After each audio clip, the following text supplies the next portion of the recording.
Ding dong. Why don't you see who's at the door while I clean this up? I opened the door and found a bouquet of flowers so huge I couldn't see who was holding them. Then the massive bouquet lowered and my heart stopped. These are for you, honey, with my deepest apology. I realize it won't make up for the pain you've suffered because of me, but I hope it'll at least bring a little light to your day. I'm sorry I was unable to get irises and lilacs this time, but they're out of season. Rob handed me the flowers, a gorgeous arrangement of sunflowers, lavender, daisies, and lilies. The sadness in his eyes mirrored my own, at least the sadness I'd been experiencing since our fight. He studied me for a moment, as if he were memorizing my face. Then he turned to walk away. The sudden need to grab onto him and keep him here with me was overwhelming. It seemed as if I was about to lose the most important thing in my life. I couldn't let that happen. Hey, Rob! Can you stay for a few minutes? Tilly made some lavender lemonade that would go great with this bouquet. I could bring some out for us if you don't have somewhere else you need to be. A soft smile crossed his lips. There's nowhere else I'd rather be. I'd love some lemonade. Great! I'll put this vase in the kitchen and bring back the drinks. Tilly had a sly, knowing smile on her face as I brought in the flowers and poured 2 glasses of lemonade. But to her credit, she didn't say a word before I rushed back out to the front porch. Rob made himself comfortable on the porch swing, looking as handsome as ever. I found myself wanting to commit the image to my memory as well. He stood up as I passed through the door. Let me help you with that. I handed him his glass and sat down on the opposite end of the porch swing. Rob cautiously slid onto the other end and looked at me with a raised brow, silently assessing if I was okay with this seating arrangement. I smiled at him, and he relaxed back into the swing. What brought you here today, Rob, of all days? I haven't seen you all week, and today you show up with flowers. Why today? His thumb swiped at the condensation on his glass. There are several reasons I stayed away until now. I assumed you needed some space and time away from me, for one thing. But mainly, I had a lot of things to do this week that took me away from here. It wasn't that I didn't want to see you or wasn't ready to apologize. I was just waiting for the right time to do it. What did you have to do, if I may ask? Well, I returned home to confront my parents. I tried to get them to reinstate your scholarship, but they wouldn't budge. I gave them an ultimatum, and you can guess what they chose. He paused, looking at his shoes, before quietly adding, It wasn't me. I reached out to touch his arm. The pain of their rejection shone on his face. I'm so sorry. Don't be. This was a long time coming and helped to show me what was really important to me. And what is that? Doing something that matters, something I'm excited about, which happens to be growing food for people. It's important for me to forge my own path and not just let follow along with others' expectations of me. It's clear to me that it's more important for me to be happy than to have a lot of money. I grew up with money and wasn't truly happy until I met you. He took both of my hands in his. I realize I have a lot to atone for, and I don't know if you can ever forgive me. But honey, all of my dreams and visions for the future have you by my side. I can't imagine doing any of it without you. He shook his head and dropped my hands. Sorry, I'm getting ahead of myself. If it wasn't your parents that got my scholarships back, what happened? Do you remember the woman you helped get the wine out of her dress at Bree's party? Yes, of course! How could I forget? Well, her husband is the founder and director of the Midwest Education Coalition. I got a meeting with him, and it turns out he was quite impressed with you at the party, not only with how you went out of your way to help his wife, but also telling stories to the children.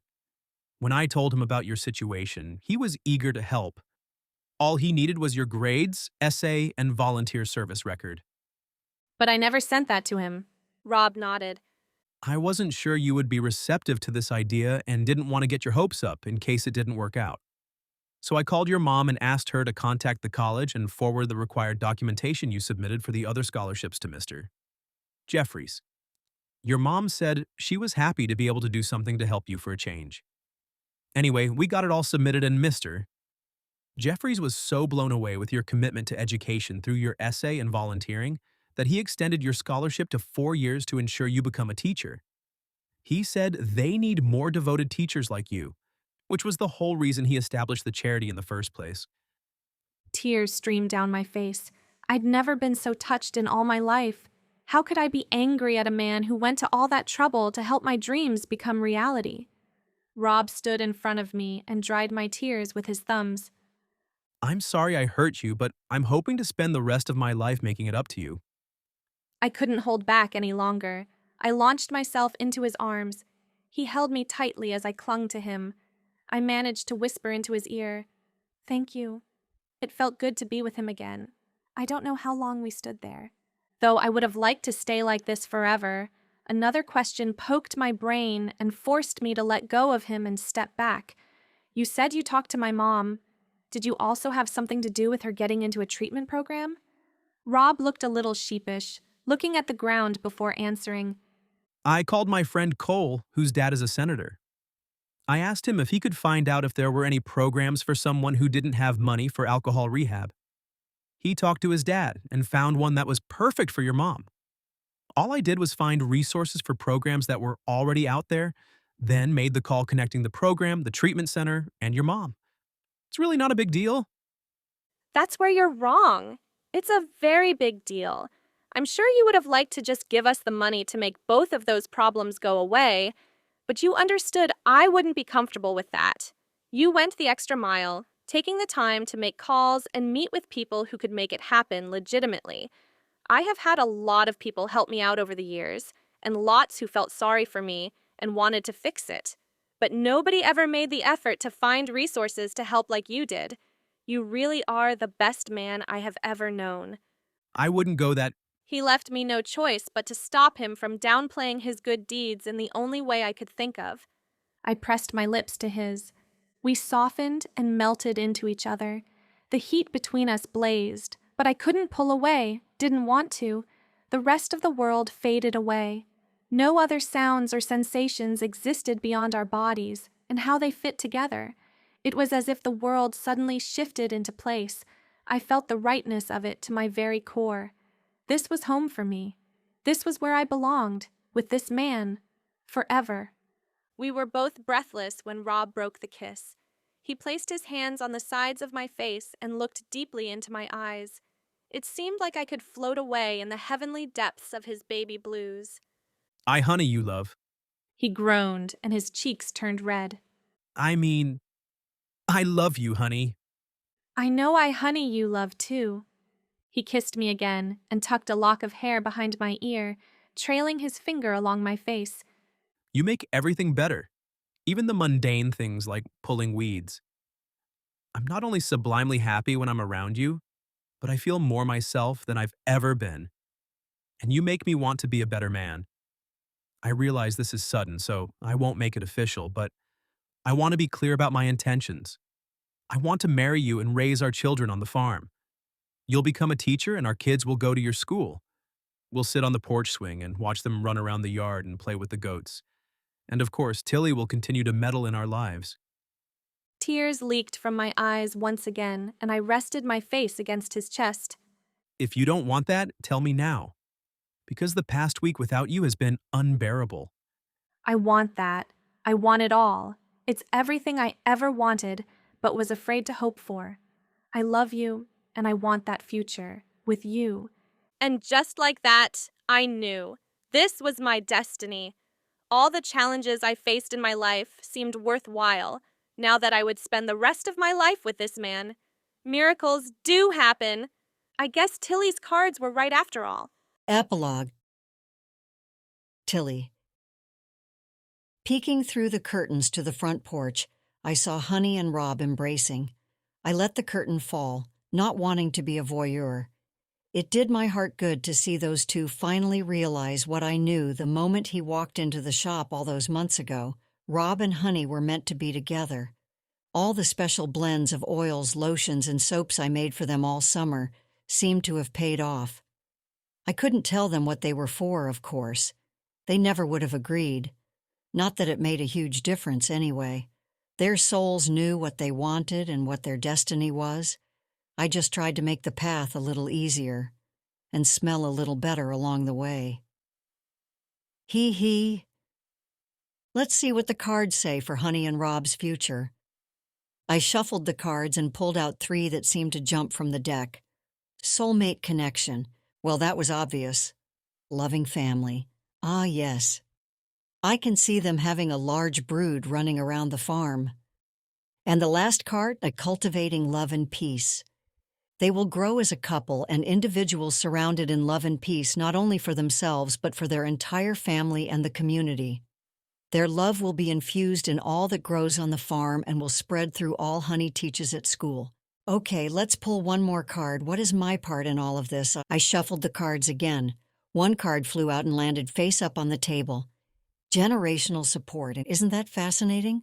Looks like my matchmaking isn't done yet. The end. Want more sweet and swoony love stories and laugh-out-loud shenanigans? Read the next book in the Moonlit Lake Matchmaker series, Hinted, and watch Tilly find matches for Honey and Rob's children.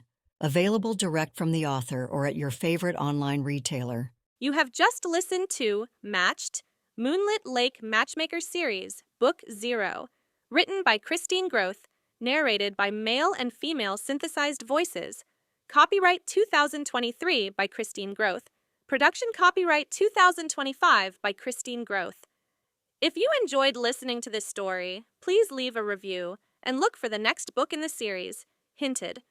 All books and products can be found on the website KristeenGroth.com.